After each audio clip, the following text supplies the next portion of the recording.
आदरणीय आमा बुबा, दाजुभाइ तथा दिदीबहिनीहरूलाई म शरद राज खड्काको तर्फबाट नमस्कार। म अति नै खुसी छु। यसभन्दा अगाडि मैले पोस्ट गरेको भिडियो धेरैभन्दा धेरैजनाले हेरिदिनु भयो। त्यसको लागि म धेरै खुसी छु। आज दिनभरि कतिजना व्यापार व्यवसाय गर्नुभयो होला, कतिजना घुम्न जानुभयो होला, कतिजना रमाइलो गर्न जानुभयो होला, कतिजना विभिन्न चिन्ता फिक्रीमा कष्टमा पीडामा हुनुहुन्छ होला, कति अहिले पनि बिमारीको बेडमा हुनुहुन्छ होला, कति मरण र जीवनको दोसाँधमा हुनुहुन्छ होला, कोही ब्लड नपाएर छटपटिरहनु भएको होला, कोही घरमा दाल चामल नभएर समस्यामा हुनुहुन्छ होला। विभिन्न समस्याले घेरेको छ मानिसको जिन्दगीलाई। मानिस जन्मनुको उद्देश्य नै दुःख कष्ट पाउनको निम्ति हो। मानिस जन्मेदेखि मर्ने दिनसम्म कष्टै कष्टमा घेरिएको हुन्छ। यो कष्टबाट मानिसले आफैलाई पूर्ण रूपमा छुटाउन सक्दैन। कोही मान्छे धेरै धनी भएर पनि कष्टित हुन्छ, कोही गरिब भएर पनि कष्टित हुन्छ, कोही धेरै शिक्षित भएर पनि कष्टित हुन्छ, कोही अशिक्षाको कारणले पनि कष्टित हुन्छ। हरेक मानिसमा समस्या छ। एउटा डाक्टर असल इन्जिनियर हुन सक्दैन, एउटा पाइलट असल डाक्टर बन्न सक्दैन। विभिन्न समस्यामा मानिसहरू अल्झिरहेका हुन्छन्। संसारमा यस्ता विभिन्न समस्याहरू मानिसको जीवनमा आउने गर्दछन्। अनि समस्या नै अन्त हो भनेर कति मानिसले विचार गर्छन् र कति हताश भएर आत्महत्या पनि गर्छन्। तर वास्तवमा यो समस्या चाहिँ अन्त होइन।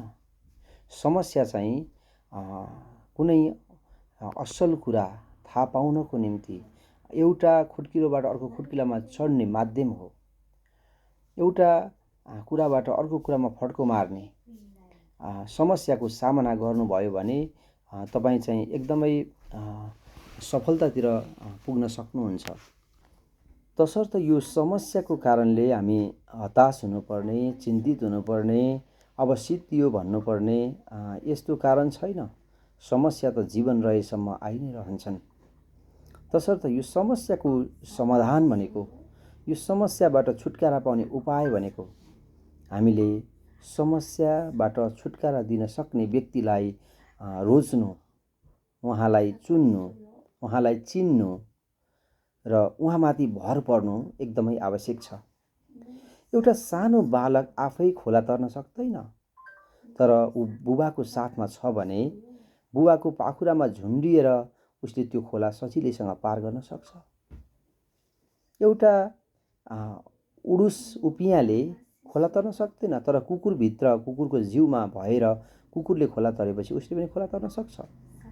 तसर्थ यो विभिन्न समस्याको समयमा मानिस आफैले त्यसको समाधान गर्न सक्दैन। तसर्थ मानिस निराश हुन्छ, हताश हुन्छ, आत्तिन्छ, एकदमै चिन्तित हुन्छ।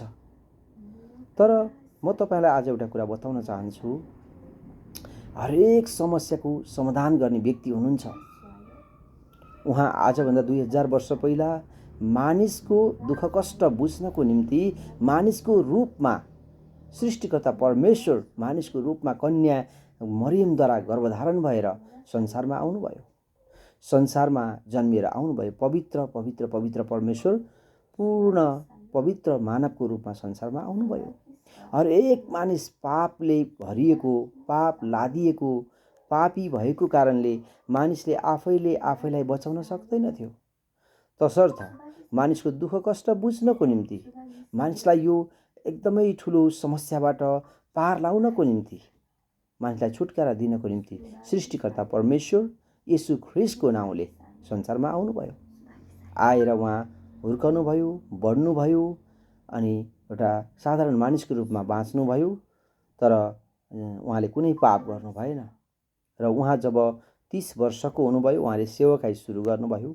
तब अन्धाको आँखा खोल्नुभयो, बहिराको कान खोल्नुभयो। त्यो अन्धोले आफ्नो आँखा कहिले खोल्न सक्ने थिएन, बहिरोले आफ्नो कान कहिले खोल्न सक्ने थिएन। धेरै डाक्टर, धामी, झाँक्री, वैद्य गरेर ऊ हैरान भइसकेको थियो। कुष्ठरोगी आफ्नो कुष्ठरोगबाट छुटकारा पाउन सक्ने थिएन। समाजमा छ्याछ्या र छिछि सबैको दूर दूर भइरहेको थियो। कसैले छुन मान्दैनथे, ओडारमा लगेर राखिदिएका हुन्थे। तर प्रभु येशू ख्रिस्ट उहाँ सृष्टिकर्ता परमेश्वर हुनुभएको कारणले गर्दा, पाप रहित मानव भएर संसारमा आउनुभएको कारणले गर्दा उहाँले कुष्ठरोगीलाई प्रेम गर्नुभयो र छुनुभयो र निको पारिदिनुभयो। मरेको मानिस आफै कहिले पनि जीवित हुन सक्ने थिएन, कसैले पनि जीवित बनाउन सक्ने थिएनन्। तर प्रभु येशू ख्रिस्टले हुकुम गर्नुभयो, चिहानबाट बाहिर निस्केर आऊ भन्दा चिहानबाट बाहिर निस्केर आयो। त्यो लास बोकेको अरथीलाई छुनुभयो र टक्क अडिनुभयो र भन्नुभयो, यसको बन्धनहरू खोलिदेऊ। तब त्यो मानिस बोल्ने भयो, खाने भयो। अनि सानो बालिका जो मरेकी थिइन्, याइरसकी छोरी, अनि तबिता कुमी बालिका उठ भनेर उहाँले भन्नुभयो। तब त्यो सानो बालिका उठिन्। तसर्थ प्रभु येशू ख्रिस्टले गर्न नसक्नु भएको कुनै पनि कुरा छैन। अन्तिममा सारा मानव जातिको पापलाई बोकेर, दुःखलाई बोकेर, कष्टलाई बोकेर, मानिसको समस्यालाई बोकेर क्रुसमा प्रभु येशू ख्रिस्ट बलिदान हुनुभयो। मानिसले यो सोच विचारले गरेको पापको निम्ति शिरमा काँडाको मुकुट पहिरेर शिरबाट रगतको धारा बगाउनु भयो।